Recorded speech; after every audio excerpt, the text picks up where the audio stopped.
Pila ka tag-iya sa mga karinderya nagapanghakroy sa liwat nga pagsaka sang presyo sang LPG. Si Zen Kilantang nakatutok.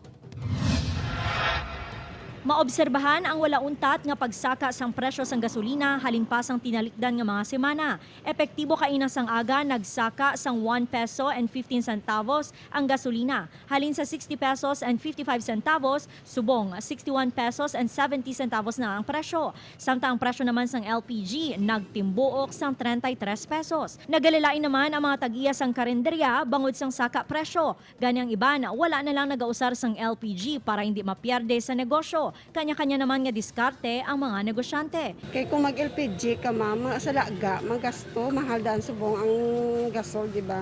Di kay kamahal na ma'am, di namon makaya. Ano kay ang ginansya namon bala?